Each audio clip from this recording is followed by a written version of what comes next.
Hey, welcome to Bye Bitches, because it's not really bye, it's hi bitches, and this is my favorite bitch right here. My daughter CG's You with just me. call me a bitch, Mom? How dare you? Well, I thought Lizzo uses it a lot. One of the things about a word like that is we reclaim it, and it's an endearing term. It's just an endearing term for everyone listening. Yes, we're using it endearingly. How's the weather there? It's so nice. I went on a walk to the lake today in the sun.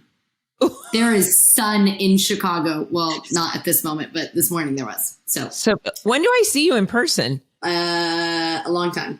Oh, okay. Well, then I'm glad we're doing this. So, thank you all for joining on our new nostalgic podcast where we're watching wonderful TV and film and talking to people we love.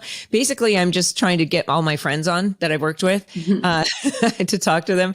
Well, we're rewatching episodes of a very popular 2009 drama. CG, would you like to tell everybody what we are discussing today? I would love to, because it is only my absolute favorite TV show of all time, and it is my first time rewatching it. It is The Vampire Diaries, and today's guest is the incredible Vicki Kayla Ewell. Let's get into it.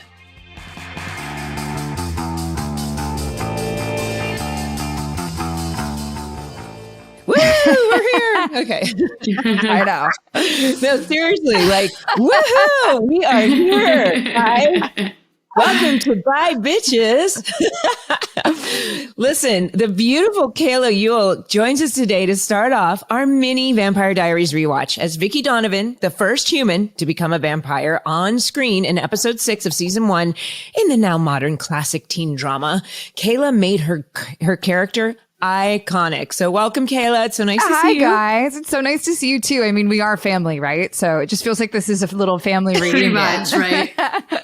So, CG, you said you were 23. That's how old I was when I was doing these episodes we're talking about. So it feels very cyclical. Is so crazy. And it makes me love it even more because it's just like, I don't know. I love that you were my age when you're doing that because I love all of your episodes so much. And yeah, that's crazy. So the progression of this whole thing was if we were going to continue to do a nostalgic podcast, and of course, CG's favorite show is The Vampire Diaries. And then I thought, we had Tate Donovan last time and he was on the OC because I just wanted to talk to people that I knew that went beyond the OC. Yeah. And you'd been on the Welcome to the OC Bitches. And it just made sense that you would come on for our first part of our Vampire Diary rewatch because, first of all, I hadn't seen it. I mean, I think I remember that they'd sent me a couple episodes on a DVD, but I never sat down and watched it from the very beginning. So I sat down and binged on Sunday and I was like, okay, I get the gist. We're plugging along here, the first 5 episodes. And then boom, episode 6. And I was like, this is the episode we're doing. Love it. Before we get into the episode, Kayla, we like to do a quick little Vampire Diaries catch up. We call it the 411 just to get some info first. So first thing, take us back to the audition process for Vampire Diaries. What was that like? Yeah. So the audition process for any show, as you know, Mindy, and probably a lot of people listening because they've heard other actors say this, but it is so extensive and there's so much energy and so many days of your life are put into this process for this one role. And I really genuinely loved this show in particular. Twilight was such a huge movie coming out. I think the first one had come out, but the second one wasn't out yet. And so we knew that this was basically Twilight, the television show. And so we knew it was going to be a huge hit. So everyone was so excited for it. And, with excitement comes a lot of nerves and all that good stuff. So, a lot of people ask who I originally auditioned for, and it was always Vicki. It was just always Vicki. That was the role. Apparently, I'm extremely trashy in real life, and they're like, yes, the druggy, trashy character, that is Kayla. I hope not, but Vicki is misunderstood. Absolutely. She's not druggy and trashy. No, I've always said that too. I love the character so much, and I think as an actor, it's really fun to play something the opposite of you, and that is fully the opposite of who I am.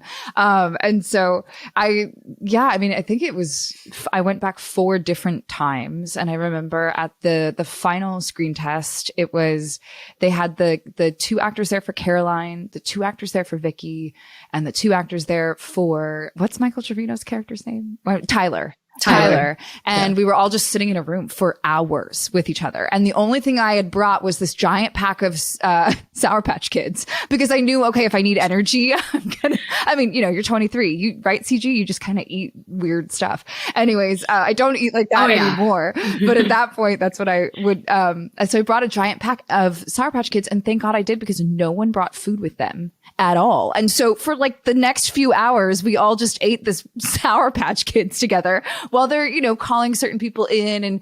And I remember towards the end, they asked a few people to leave and a few people to stay. And it was actually quite difficult for me at the time, because I was testing against a friend of mine for the role of Vicki, and we were both in the same acting class, and I still to this day really love her. And so that was really hard. And I knew it was going to be hard for either of us. Either way it went. It did end up going my way, obviously. That's why we're all here. But I remember they paired Trevino and I up together for the screen test, and we were able to read together with each other. They kind of wanted to see how everyone played together. And then they kept Candace after as well. And so we didn't know we had gotten the role, but we figured, because they let everyone else go, that maybe it happened, but it was almost too good to be true. And I just remember thinking, like, don't tell yourself that this is going to happen. Just wait to see. And long story short, I remember I was with my grandpa was visiting from Salt Lake City, Utah. And I was taking him around the Grove at the time to like show him, we had gotten ice cream and we were riding the trolley. And for those who don't live in LA, the Grove is like this really cute little shopping center that almost feels like Disneyland. There's music playing. It's really quite lovely. And so I was with my grandpa, who was 83 at the time. And I got the call from my manager that I booked the role. And I just remember bursting into tears, and he was so concerned, thinking like someone died. And I was like, no, it's a good thing. It's a good thing. And so I kind of have always thought he was my good luck charm for the longest time. And he's no longer with us, but I'll always remember that memory with him. That's a really sweet story. Finding out good news when you're with someone you care about. I love that. No, but let me ask you real quick. Were you doing the traditional test in front of Peter Roth and everybody, or were you doing actual screen tests in front of a camera? No, we did the in-person test. So we did the studio test first at Warner Brothers. Like 36 people. Yes, and it's terrifying. It's absolutely terrifying. And I remember beforehand they did work sessions with all of us, which is always hard too, because Kevin Williamson's there, Julie Plec, the creators of the show, the writers, everyone. You're saying their words in front of them, and you just want to do really well. And I remember Zach Rohrig, who obviously plays Matt, and he was doing push-ups in the hallway. And I just remember rolling my eyes and being like, that guy is the worst. And cut to now, like, I couldn't love him more. But I just remember thinking like, oh God, this like typical actor dude, just like doing push-ups in the hallway. What are you, showing off your muscles? Kind of thing. But everyone deals with nerves differently, right? And so that was just his way of doing that. But so we started with the initial studio test at Warner Brothers, and there were, I remember, 3 girls for the role of Vicki, and then they narrowed it down to 2 for the network test the next day. And it's just really nerve-wracking altogether, just being so young. It's considered one of the most adrenaline producing situations that a human being can go through. So you somehow want to go in there without shaking. I mean, and you can't. And luckily, I think they understand what they're putting you through. Nowadays actors can't just do the screen test on camera, which is so much more realistic to what we do every day. But the in-person in a round table theater with all these execs staring at you, and it's dead silent, and you walk in and it's so terrifying.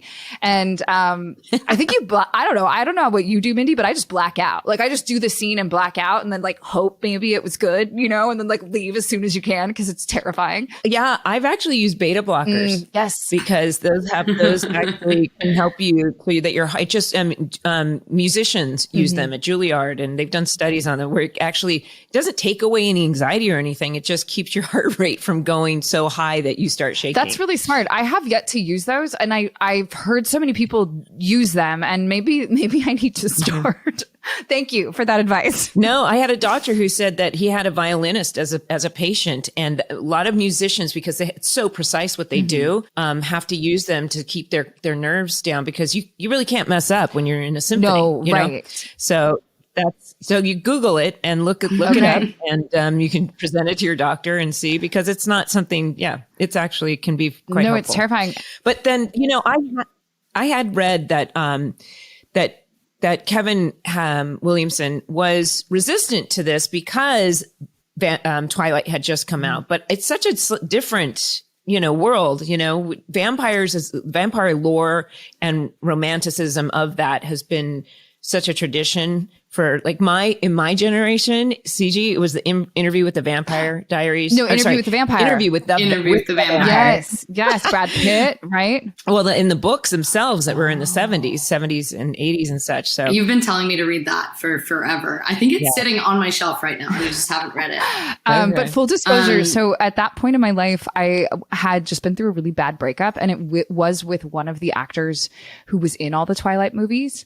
And he's married. I'm married now. We're still friends. It's all good. But his name is Kellen Lutz, and he was one of the leads in in Twilight. And so he was off doing Twilight, and I had booked Vampire Diaries, and then realized that we were at the same hotel in Vancouver while he was doing the movie and I was doing the TV show. And I was trying to get over this breakup and then felt like I just couldn't get over it, right? Because obviously now he's in the same hotel, and then they were all there and everyone was hanging out together. And so we just kept having to see each other, and we were like, well, hey, you know what? This is fine. This is all good. But I remember it being something that was really quite difficult at the time of like, wow, I'm trying to just like focus on my work and not let any guys get in the way and be the best version of me I can be. And it just felt like when I found out we were staying at the same hotel, I was like, oh my gosh, are you kidding me? But don't worry, guys. It worked out. It all worked out. It was good. Everyone's usually at the Sutton place, right? In Vancouver. Yes, that is where we were. Well, I noticed because, first of all, as I'm watching, there's things that you pay attention to. And I thought, okay, it's a pilot season. They either shot this in February and March. You can see their breath. Where did it shoot? And you just mentioned that it was Vancouver. So, and everything's dark, which means that you're shooting tons of nights for this show for the entire series. It seems like mostly nights. How did you do with that? Because I think nights can be really challenging. That's such a good question. And they are, to take it back just a little bit further, we shot in April and March in Vancouver. They could not find Ian's character. They could not find the Damon role. They could not find the actor for it. And so we were all there ready to go and no Damon. So we were kind of just chilling there, rehearsing. Like we ended up staying a few weeks longer than it had planned because they could not find Damon. And I just rewatched a few episodes before meeting you guys on this and realized how this show would have been so different had it been a different actor. And Nina has talked so many times about how they had her read with 10 different people, 10 different actors tested for that role. So they really couldn't find this person. And thank God they chose Ian Somerhalder because he is just so brilliant in this role. And it still stands up to this day. I mean, both characters, and I know there's always this, are you a Damon or are you a Stefan fan? But I do think that they gave Damon, especially in the beginning, all the one-liners, all the zingers, all the good stuff until there's a time when like Ripper Stefan comes out and then he gets all those like one-liners. But in the beginning, Damon is definitely the one that keeps it all going. So yes, sorry to answer your question. I just kind of like flush every time you say Ian. I'm like, oh, really? He was so good. Right. It would be such a different show, sweetheart. If it wasn't Ian, your life would be so different. This is why I don't know what my life would be like if Ian Somerhalder didn't play Damon because like who would my celebrity crush be? I don't know. It would probably be Ian, just on a different show. Because he would have gotten something else. The only other show I've seen him in is like Little Baby on Lost. No. Like when he's like super, super young. I mean, he's cute in that too, but can I ask you guys a question? Because I love, and I'm a mom and I have a daughter, and you guys, what is it like, Mindy, to have a daughter and watch the show with her, to be on a show and be able to share it with her? And CG, what's it like to love a show that your mom is on? That's so cool. I can start off like first with the OC. I don't know which one I watched first. But I didn't watch either one until I was about 17 or 18 years old. Like, didn't even go near it because I was like, I would rather purposefully. Because I said I would rather die than seeing my mom make out with young men. And she does it on both shows plenty of times. But I think like once I turned 17, 18, and I mean, you're not an adult then, but I mean, like at that point I was like, okay, it's fine. And it's weird. It's really weird. Do you feel like you're watching your mom though, or do you feel like you're watching a character? Because she is so different in the OC, even just from the OC to the Vampire Diaries. She's a different character. No, that's what I was going to say. Like both on the OC and in Vampire Diaries, she plays such like a vile person with like no care for their child. And it's very different from what my mom is like. Mom, I'm going to blow your head up. But like my mom is a very like caring mother. And so watching the OC, I was like, oh, like, I hope my mom would never make out with my ex-boyfriend. Like, oh my God. And I had a boyfriend at the time. I'm like, oh my God, Mom, please don't go to a hotel with Joey. And like, but yeah, just because she played such like a polar opposite, it made it much easier to watch it for sure. But it's weird. It's beyond weird. People tend to think that the characters are similar, but I think Kelly Donovan was way more just, she's just... Oh, a lot worse, but they're both bad mothers. Yeah. Well, yes, they're questionable, but Julie definitely has some redemption. There's a desperation to Kelly. Yeah. And she was going to become a succubus and, I think they had some other plans for her, but things got changed. Well, yeah, you booked Nikita and you left like the Vampire Diaries. Right? The network was basically, CW was like, oh, she's so good. We're going to put her on our new show. That's what happened, which is amazing. Oh. Right? But Kelly doesn't need to come back. We know she's gone. Okay. The Donovans are, a misunderstood family for sure. I mean, I've just rewatched it, and when we're eating dinner, we're eating hot dogs and cooked canned corn. I'm like, oh. It was like hot dogs with 3 little tater tots. So funny. Oh my gosh. I mean, a good tater tot is hard to beat. Come on. Yeah, no, that's true. Hot dogs. You're right. No, believe me. When I had my daughter in the hospital, they're like, "What do you want to eat?" And I was like, "A Costco hot dog." Legitimately, my husband brought me the finest champagne, and a Costco hot dog, and I was like, "Yep, that's my style." That's amazing. And it was the best. That sounds ideal. I don't knock hot dogs. I just mean like as far as what we could, I feel like Kelly Donovan may have been eating differently than Julie Cohen. Cooper. Yeah. Yes, for sure. Which, by the way, a little side note, Melinda, I will let you guys continue, but I just have to tell you, we're talking about the OC. I just started an acting class, and guess who's in my class? Who? Alan Dale. What? Yes. So for the Alan Dale, he was your husband, right? He played Caleb. Yeah. Wasn't he your husband on? Yes. Yeah. On the OC. Anyways. Yeah. He played Caleb Nickel, Kirsten's father. Where are you taking the class in LA? At Leslie Kahn, who I love, she has a master class. And because there's a writer's strike right now, I looked at my husband and said, I have to act. I have to do something. So I got straight back into class. Mm-hmm. My first class was last week. And this is the first time I've been back to class since I've had 2 kids and a pandemic. So I was very excited to be back into class. And that's, I had the same thing. I was like, why don't some of us actors just get together and read scripts on Zoom? Mm-hmm. We need to do this. I've just been memorizing monologues for movies for fun. It's interesting. And doing I'm things sure like a lot of because, people listening to this are listening because they're interested in entertainment or want to be an actor or in some form of entertainment. But the thing about an actor is, a painter can just paint. And it feels like with an actor, it's not complete unless you have someone else with you. And whether you need an audience or something. And so you are reliant on others to do your craft. And so it fills you up to be able to do that. So anyways, come join us if you want. I highly recommend the class. And I just thought it was hilarious. And I said, oh my gosh, guess who I'm seeing this week, Alan? I'm going to say hi to Melinda. And he's like, what? He's so cute. I love it.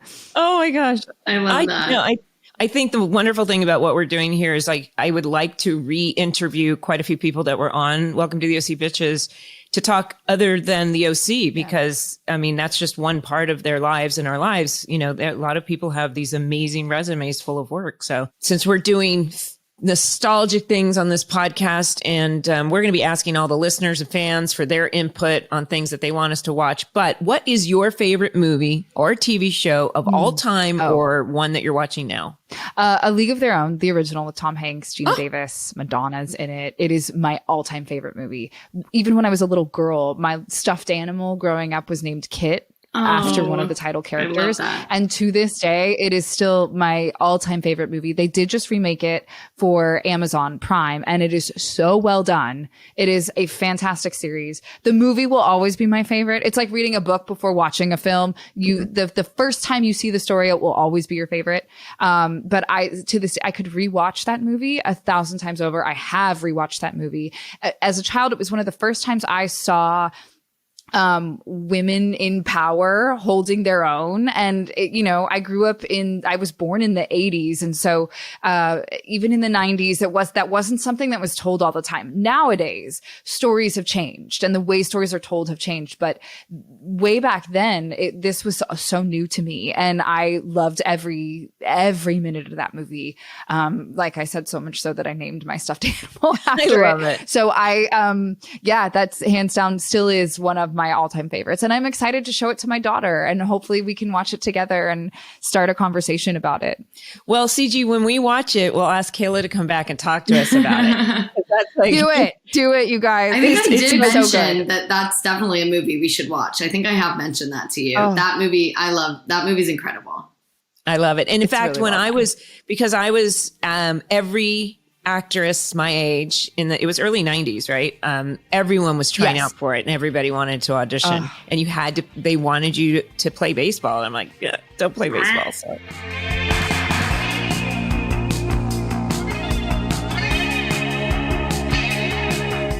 But let's I assume people know about Vampire Diaries, but for those who don't, the synopsis of the series is that after centuries of quarreling, two vampires, Stefan and Damon Salvatore, return to their original town of Mystic Falls, Virginia. Stefan, the selfless, brave, guilt-ridden brother, meets a high school girl named Elena Gilbert, whom he instantly falls in love with, while Damon, the gorgeous, dangerous, selfish, and oftentimes funny, is after his brother's girl to pay him back for making him turn into a vampire in 1864.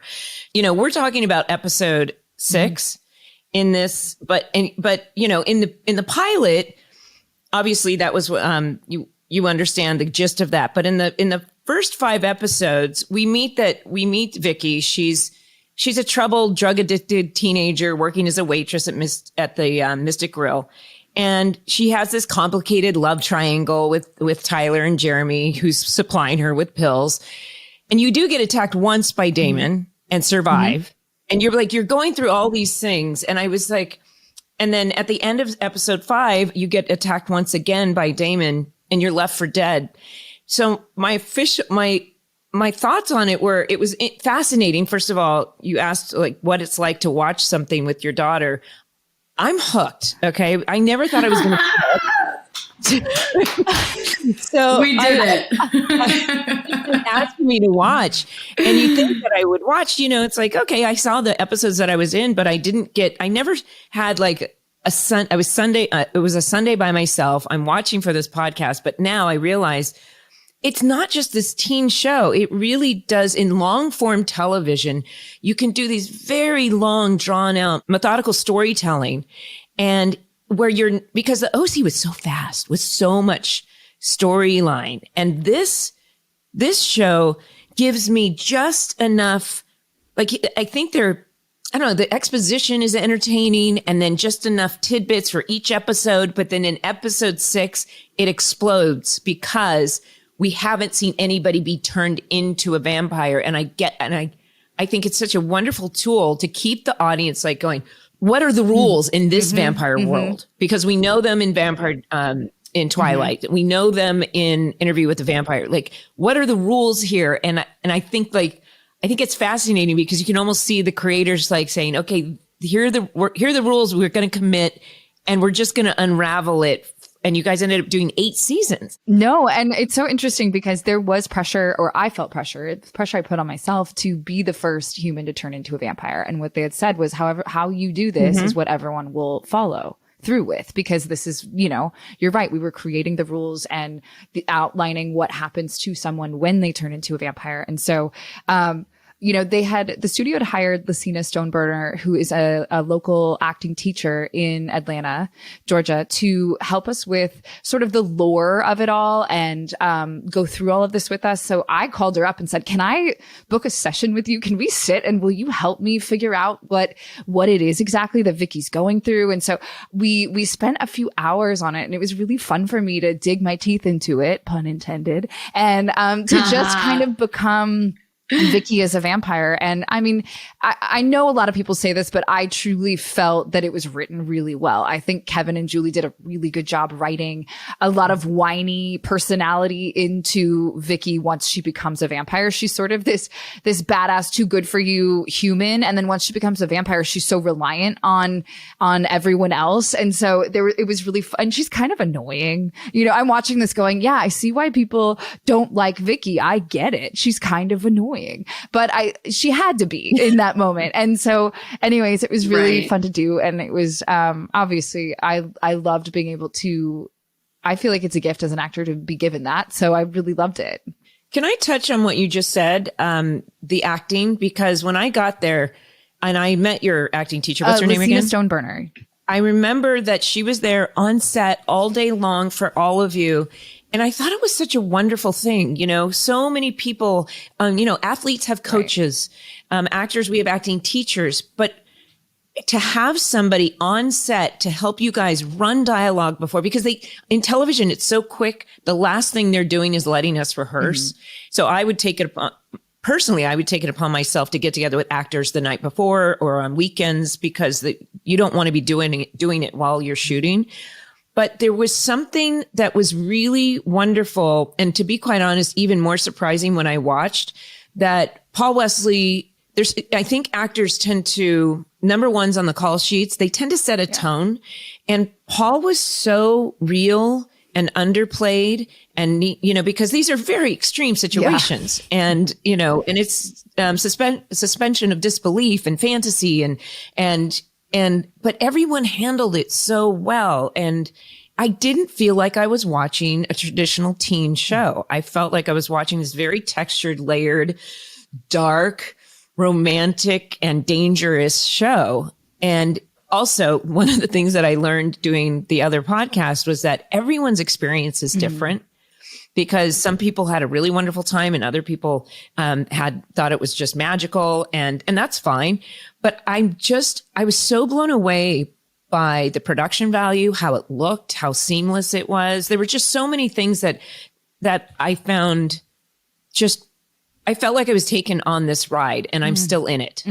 You know? I do. I definitely know what you mean. I think it feels very like winning the lottery a little bit, because, as an actor, you audition for a bunch of different shows and you don't have a lot of control over who the showrunner is and how much money the studio puts into it and all of this. And so it was really kind of this magic for 8 years that kept happening. And even still to this day, when we all get together again, whether it's just dinner at someone's home or it's one of those conventions that we do, or even work together again, it is sort of this family feel where it's like, oh wow, we went through this period of time, this moment of time together, and nothing will ever change that. Yeah. At the convention a few weeks ago, seeing you and Sarah together was like, you guys have a real bond and like a real friendship. And like, as a fan, but also like as my mom is on the show, so I'm behind the scenes all the time. I love seeing, like, you see a show and you love a show, but then it turns out that people actually enjoy each other's company in real life. And it's not just all for the screen. So as a fan of the show, I love hearing that you guys created such like a tight bond. It's so like funny that. you mentioned Sarah. She was at our house yesterday and was playing with the kids and like sitting on the ground and just hair up, no makeup on, just like building castles with my daughter. And if you would have told me 15 years ago when I first met this girl in Vancouver that she would be doing that, I would not have believed you. And I think that's what we are all talking about is there is this connection that doesn't go away, and it's really special. So you're right, CG, and yes, we do have this special connection, and she stays with us whenever she's in LA. She was here doing a short, and she feels like family, you know. Yeah, I love that. And well, when you work together, it's not 12 hours a day. It could be 15 or 18 hours a day. Anything that you could do where you're together and you're collectively getting through something together, and it might even feel really chaotic. And so you're almost surviving together, but you're learning together, and then there's ups and downs. You create these bonds. And if you, and I know when I came on that set, you guys had a serious bond. Very, very it's weirdly much. intimate. Yeah, no. Well, I just want to make sure that we get to the fact that, you know, when we open and Damon is feeding on Vicki's friends and he's about to die, and he's so frustrated now because he doesn't have his ring, but he decides he's like, okay, Vicki, he's like, you just won't die. And we don't know what he's going to do. And it turns out he takes you back, and he decides, he says, I'm going to regret this, just because he's bored and he wants to party with Vicki, and gives her blood. Like, we're still like, what's this? What's going to happen? He gives her blood and she's a vampire. And he's like, no, we're just going to party because I'm bored. Yeah, it heals you. And then you're like, oh, what'd you give me? And he's like, I gave you blood and you loved it. And then there is this sensual blood sucking that you and Damon do together, where you're like sucking each other's blood. I literally wrote down sensual blood sucking. Well, I think we're here for the scene of the dancing vampire and Vicki in her underwear. Like, CG was like, Mom, that scene. And I'm like, okay, just say it. Okay, we're talking about you being 23 when you're filming that. I'm 23 now. I would do anything to be able to film a scene like that with Ian Somerhalder. You know, there you go. Him dancing, like... I definitely didn't know it would be this iconic. Sure. Obviously, that's what Ian mentions it all the time whenever he talks about it. I didn't realize it would have, you know, hold up so much. I remember being nervous, and also being nervous about dancing, and being very insecure about, like, are my dance moves cool enough? Because it's not like they have a dance person there, an instructor telling me what to do. They just put music on and we're like, okay, guys, dance. And I was like, oh God.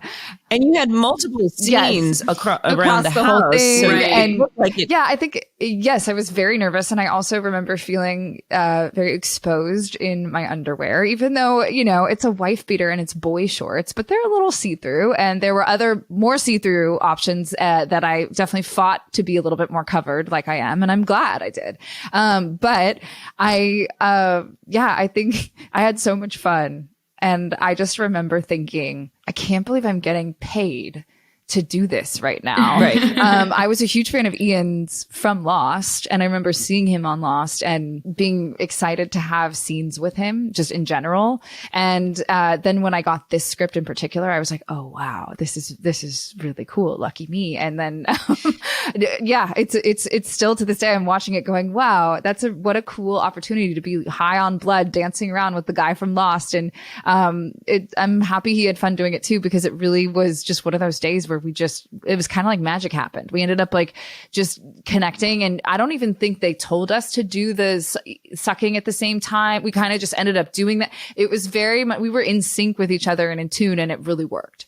You look like you're having a blast doing it. Like, it just seems like a very fun scene to film. And like, you know, you don't know this guy, you're filming scenes with him, and like, you both just look like you're having so much fun. That's what I was going to ask you, if you were having fun. Of course. Oh my gosh, how do you not have fun doing that? And Mindy, you're a mom, so you know, my mom, after she watched this episode, she called me and asked me if I was doing drugs.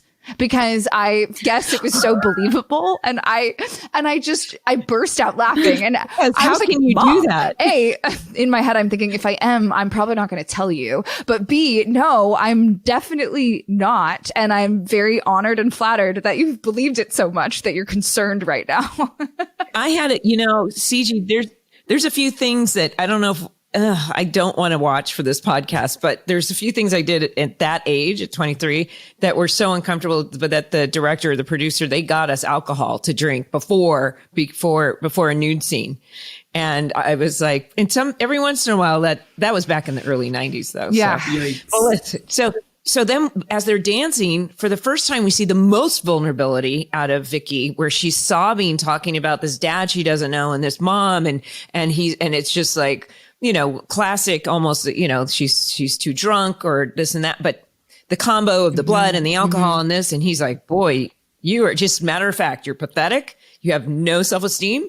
And you're just agreeing with him. Yeah. You're like, yeah. He's like, you're pathetic. Yep. Yeah. Yep. And I have no idea all of a sudden.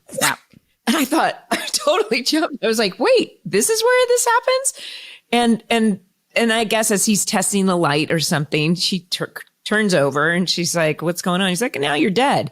So now I get that there's this other layer of drink the blood, party. And he says, I'm going to regret this, I guess. But now he says, now you have to finish this and go feed. But or you die. Right. Okay. So and then there's a hunger there that Vicki doesn't understand. Right. So she's trying to figure out nothing will feed her. At first, she's like, she's like vigorously making out with Jeremy. And then she doesn't understand what it is, but there's this need. And then she storms into Elena and Jeremy's house and clears the fridge out and is like shoving the pizza in her mouth. She doesn't understand what's going on and she's trying to figure it out. And poor Vicki, everyone thinks she's like coming down off of a high. Even freaking Matt, who's well, of course. Like, what else are you going to assume? You're not going to assume she's turning into a vampire, obviously. But poor thing, she has no one there to help her. And he tells you, like, as you're walking out of the house, he says, like, by the way, like, you're a vampire. You don't want to go outside, and you think you're just hungover. You're like, yeah, whatever, dude. Because Vicki didn't even believe it herself. Like, of course she's not going to believe she's turning into this mythological creature. Right. Has the word vampires never even been said to her, at least from what I could tell? No, I don't think so. I think for Vicki, the transformation is unique to her, but the transformation is going to be unique to each individual depending on their personality, we're learning. And when Stefan and Elena show up and he's like, oh, shoot, he's like, she needs to go to bed. But then, of course, she takes off and he's like, I'm going to track her. He talks to Elena and he's like, if she doesn't feed, she's going to die. And Elena's like, wait a second, she's a vampire with issues, which is a great line because she had issues and now she's a vampire with issues. When she ends up taking off and she finally starts remembering things and Stefan's like there to console her, I was like, is he, and she asks, is it better? Yeah. I guess he nods in the negative. I guess it's a choice up to you, but I got the feeling that he was kind of guiding you towards dying. Yeah, I think so. And my interpretation was yes. I think he was saying it's better to be dead than to live eternally like this. Yeah, I thought so. Which is really because dark. After you do feed, he comes back to the Gilbert house and like tells Elena, and he's like, "I'm so sorry. Like she did it. I'm so sorry." Well, and poor Elena, she's just found out her crush is a vampire, and now it's like there's just so much going on in this one episode. Plus, so when in the beginning of the episode, when she's like, what are you? And he's like, and she's like, no. And he has this very long pause and he says, I'm a vampire. And then I gotta say that I have to make a note of the flashbacks, the 1864 flashbacks. I love flashbacks. And I had heard that you guys did this and I didn't realize you did it so soon. And there's just something about it that's this is one of the reasons we love television and film. It is fantasy and we get pulled right in. And I love this story. All this time we didn't realize, I didn't know that Catherine was a vampire. I'd heard about her, but I just love the flashbacks, and there's even more to come in the future. Oh, right? Yes, there's a ton, and there's a ton more. Yeah, they don't stop. A lot of the story is told in the flashbacks, and it's really fascinating. And I think that's why I believe it's 106 Lost Girls that it's the very first time you see the flashbacks, and so that's why this episode is so prolific, because it really has started a whole new storyline. And when Catherine's introduced, and I remember Nina and I lived together at this time in Atlanta, and I remember her coming home and we were reading the script, and Catherine and Vicki are the two lost girls, right? And so we were reading it, and I'm turning into a vampire, and she has to create an entire new character, Catherine. And we have a few days to figure all this out, right? And so she called Lucina Stoneburner. I called Lucina Stoneburner. We both worked with her separately. And I remember both of us being like, wow, okay, so we got to figure this out because we want to make this episode great. And then there's one scene that Vicki and Elena have together. And we were so excited when we read it. We're like, we have a scene together, just because we'd never worked together before, but obviously lived with each other and we're really close. And so it, was so much fun to be able to finally work together. And I think it's really only just 2 pages that we have together the whole series. But it was such an impactful scene, so because she says, she's like, oh, Vicki, are you all right? She's like, am I all right? Yeah. Hello. Yeah. And, but then she's not acting like a vampire. She's like, she's not getting that Elena's saying, you could kill my brother. You could kill my brother. She thinks you think he's too good for me.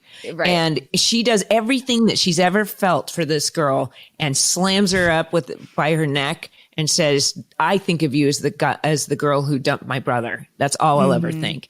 And it's such a powerful moment, because now we actually see her as this very dangerous vampire. Right. And the Donovans are very loyal. They don't have a lot, but they are loyal to each other. Yeah. Well, this is all in episode 7. The scene you just talked about is in the next episode. So we finish episode 6 with Vicki having just completed the transformation. So it's like this massive, gut-wrenching, crazy, emotional episode. And then it's like, it ends. And you have no idea what happened to Vicki.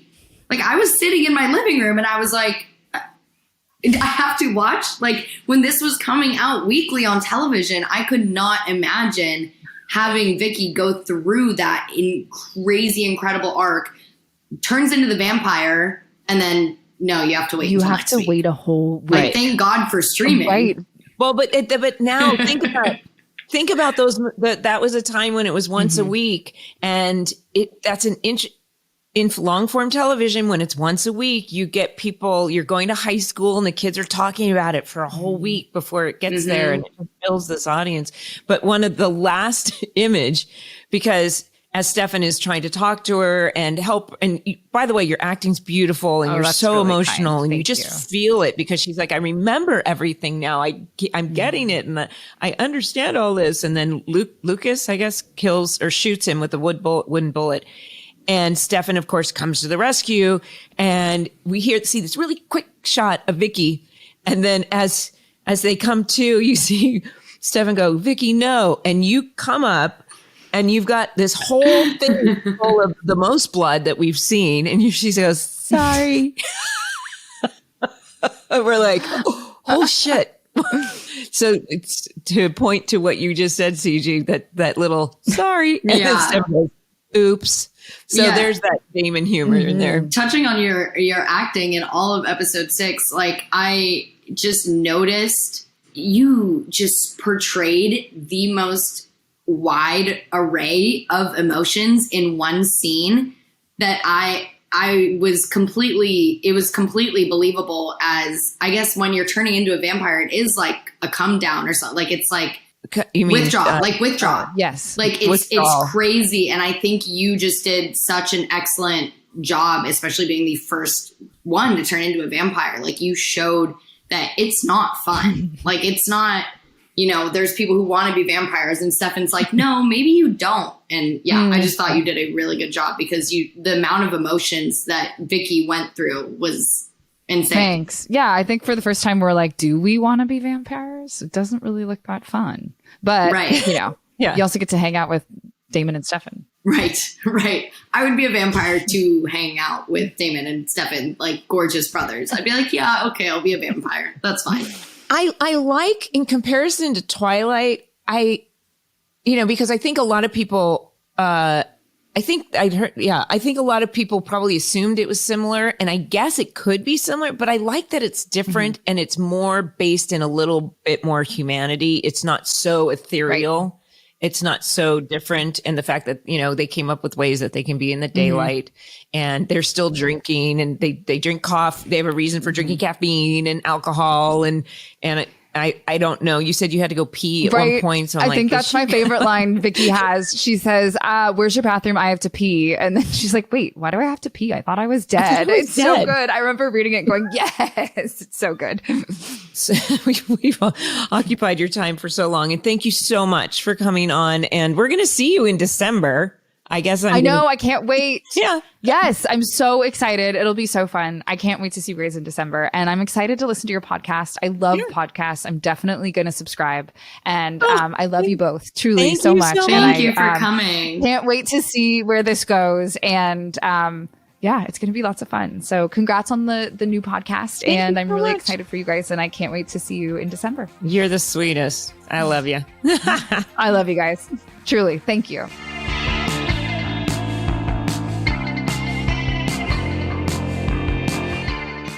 We're going to pause right here. We're so grateful for Kayla for coming on our podcast. Yes, Kayla, thank you so much.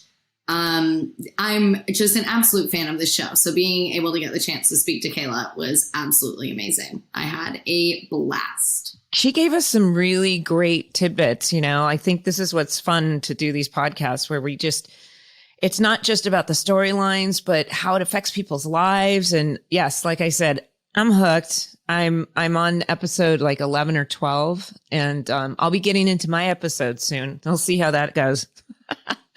Okay, so listeners, the Vampire Diaries chat with Kayla does not end here.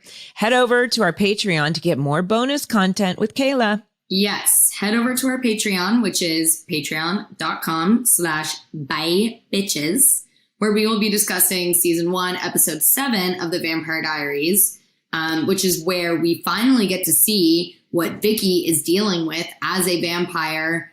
And we sadly say goodbye to Vicki, but it is a great episode. So if you want to hear about it, head over to Patreon. She didn't have it very easy. And in fact, she tells us something that I had no idea about the death scene. So, you got to head over to Patreon to hear what she has to say. Okay, I won't reveal it right now. Yeah. So also, Kayla answers your fan questions as well. We would also love to hear what you, the listeners, think we should be rewatching too.